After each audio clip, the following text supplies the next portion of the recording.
largest gland of the body, that is the liver.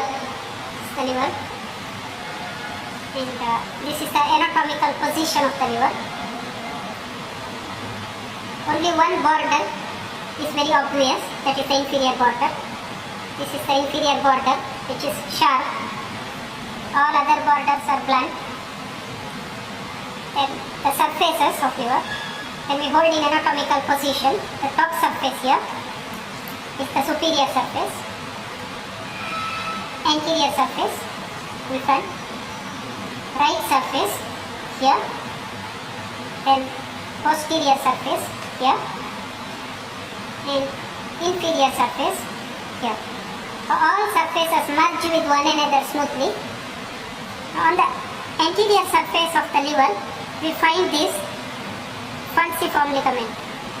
This is the reflection of falciform ligament dividing the liver into the left lobe and the right lobe.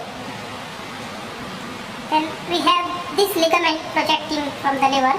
This is the ligamentum teres.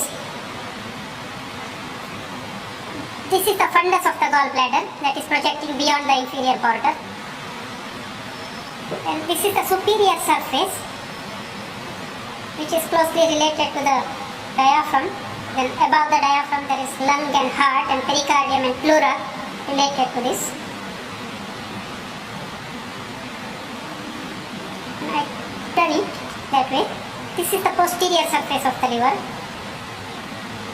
Here there is a notch on the left lobe, this area, and this is related to the esophagus, and it is called esophageal notch.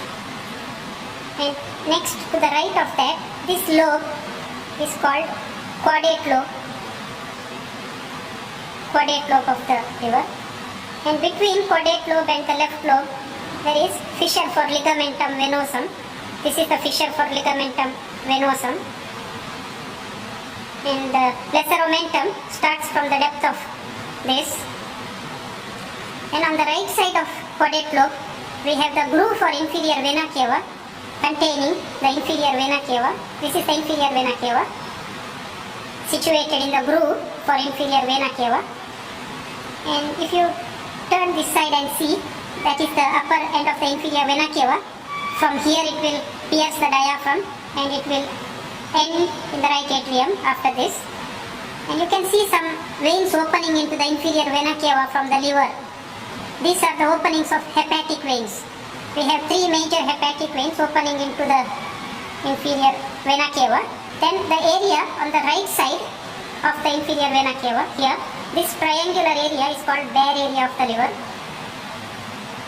It is called bare area because it is directly in contact with diaphragm without intervening peritoneum. And you can see the color difference. Where there is peritoneum, there is a shiny surface, and where there is no peritoneum, we don't have the shine.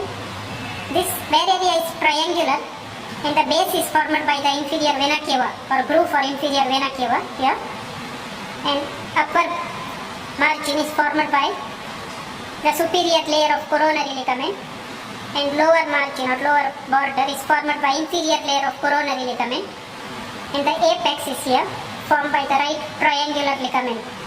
So that is the bare area of the liver.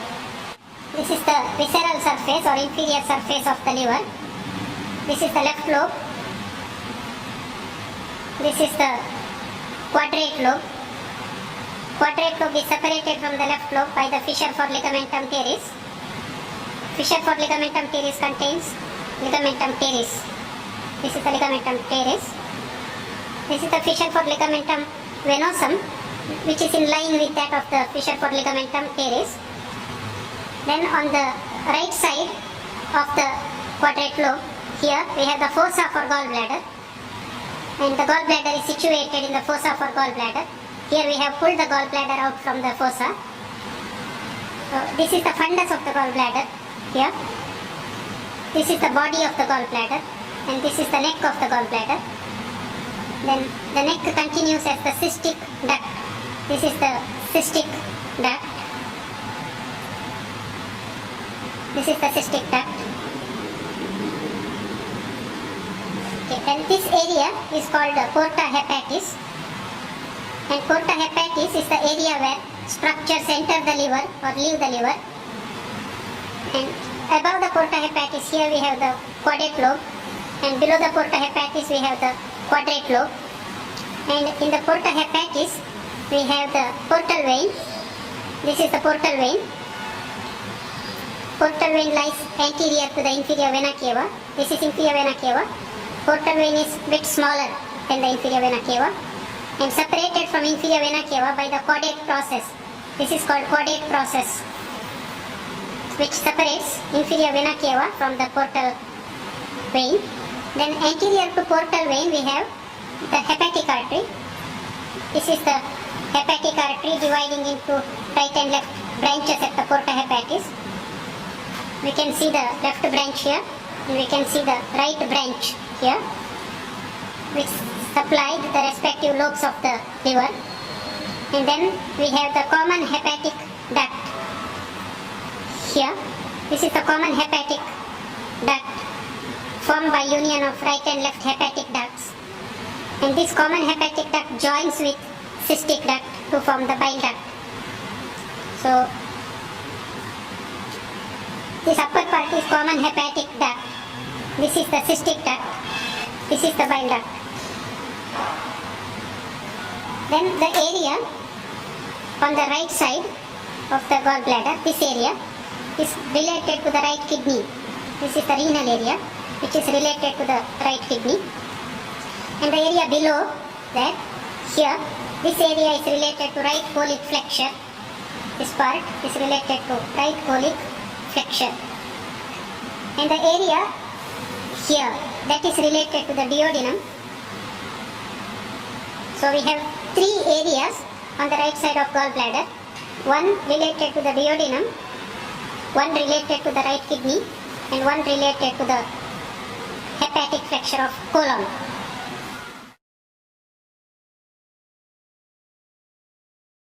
Anterior surface of the liver.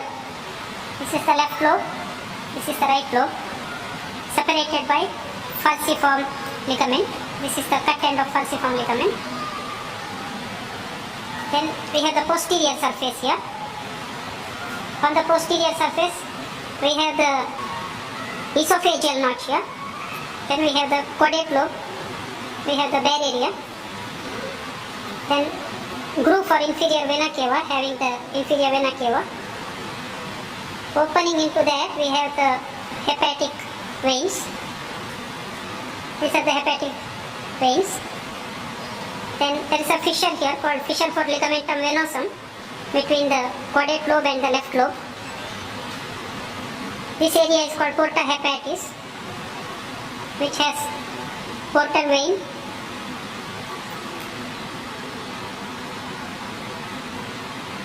hepatic artery and its branches, and the hepatic duct and its tributaries.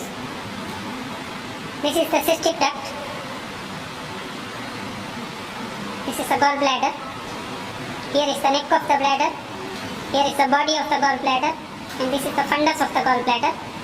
Gallbladder is situated in that fossa called fossa for gallbladder. On the left side of that we have the quadrate lobe. On the left side of that we have the fissure for ligamentum teres. This area is related to the right kidney, and the area below that is related to the right colic flexure.